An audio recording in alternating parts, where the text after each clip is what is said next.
Najtrudniejsze jest pierwsze zdanie. Cześć wszystkim. Jedno z pytań, które otrzymałem ostatnio w komentarzach na YouTube, dotyczyło tego, żebym zrobił jakiś poradnik albo dał kilka rad dla nowych graczy, którzy dopiero zaczynają swoją przygodę w State of Survival. Więc przygotowałem tutaj kilka punktów, na które ja osobiście zwróciłbym uwagę. Zacznę od bardzo nietypowej rzeczy, mianowicie od talentów naczelnika. One powinny być ustawione 100% na ekonomię. W ten sposób nie tylko przyspieszamy zbieranie surowców, co jest bardzo ważne, ale również zmniejszamy czas potrzebny do rozbudowy oraz czas potrzebny do stworzenia badań oraz otrzymujemy bardzo wartościowe umiejętności. Takie jak właśnie szybkie budowanie oraz szybsze badania, takie jak natychmiastowe leczenie. Jest to ogólnie bardzo ważna rzecz skupiona na tym, aby szybciej rozwinąć nasze konto.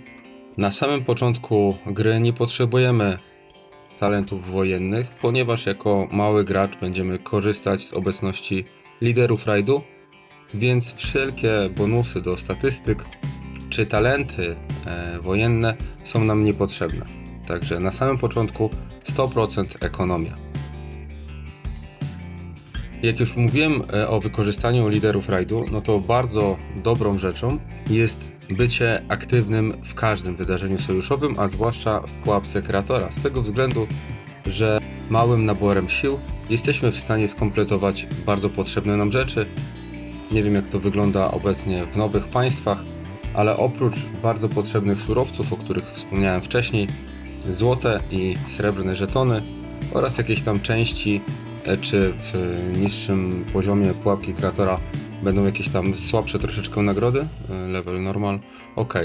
Poradniki taktyczne, więc to jest też rzecz, która bardzo się przyda, zwłaszcza w początkowej fazie rozwoju.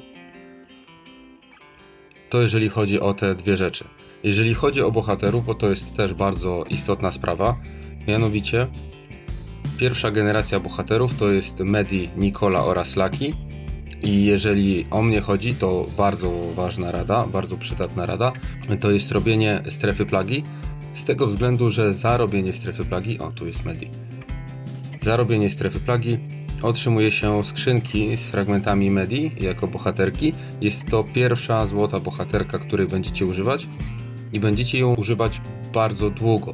To znaczy po raz pierwszy jako generację pierwszą, czyli zwykłych bohaterów złotych, po drugie jako generację G13, czyli pierwszą generację bohaterów Limitless, bohaterów bezgranicznych.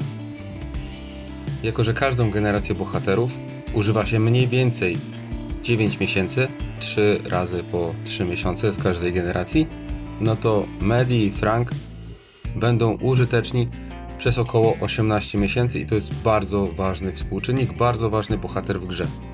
Drugim takim ważnym bohaterem będzie na pewno Nikola i jeżeli macie możliwości ulepszyć go tanio albo za darmo, no to jest to jak najbardziej bohater, na którym warto się skupić. Co bym odradził, to jest tutaj taki bohater, on jest do kupienia tylko i wyłącznie w pakietach i nie są to tanie pakiety. Ray i Rolex. Po minięciu pierwszej generacji, kiedy pojawi się druga generacja, on będzie już praktycznie bezużyteczny, więc nie polecam inwestowania dużych środków w tego bohatera. On jest przydatny przez pierwsze 3-4 miesiące gry, ale później odejdzie w zapomnienie. Ja nawet go nie ulepszałem, on jest tak, jak jest kupiony z pierwszym poziomem VIP, no to tak tutaj wygląda. Co zresztą widać po mocy tego bohatera. Jeżeli chodzi o wszystkich bohaterów fioletowych, to oni z czasem wszyscy będą na maksymalnym poziomie generała oraz będą mieli maksymalnie zrobione wszystkie te umiejętności.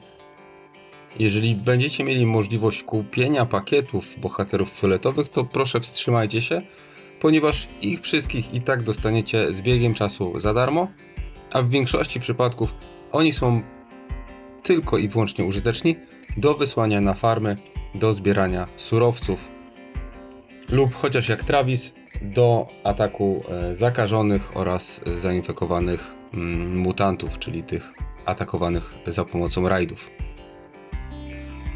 Jeżeli chodzi o same budynki, wejdźmy jeszcze tutaj na chwilę w budynki, postarajcie się jak najszybciej ulepszyć kwaterę główną oraz budynki z waszymi żołnierzami, z tego względu, że im wyższy poziom, tym wyższa statystyka tych właśnie jednostek, a to będzie bardzo przydatne waszym liderom rajdu w walkach o stolicę czy innych walkach sojuszowych. Im wyższa statystyka bazowa waszych jednostek, waszych oddziałów, tym większe premie będą wpływać na to od waszych liderów rajdu. Dlatego bardzo ważne jest właśnie, aby jak najszybciej ulepszyć budynki związane właśnie z żołnierzami. Jeżeli chodzi o wszystkie te pakiety z ramkami, ze skórkami marszu, ze skórkami kwatery głównej, to jest ważne dla kogoś, kto lubi walczyć solo, dla liderów rajdu, dla tych, którzy dostają jakieś zadanie wojenne, bojowe i oni mają się z tego wytłumaczyć, a dla każdego, kogo głównym zadaniem będzie wypełnianie rajdów, waszych liderów rajdów, to nie jest w ogóle potrzebne, więc dajcie sobie to na drugi plan.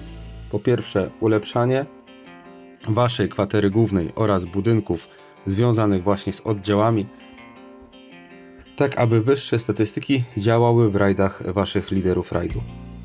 I to chyba tak, to by było na tyle, co mi przychodzi na pierwszy rzut oka, co ja bym zrobił, gdybym obecnie rozpoczynał budować konto w nowym państwie.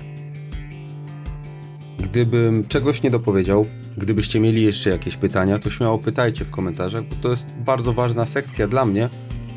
Zawsze tam zaglądam i w miarę możliwości tworzę te wideo, które ma odpowiedzieć na zadane przez was pytania. Ja wiem, że czasami to trwa trochę dłużej, ale dziękuję wam za waszą cierpliwość.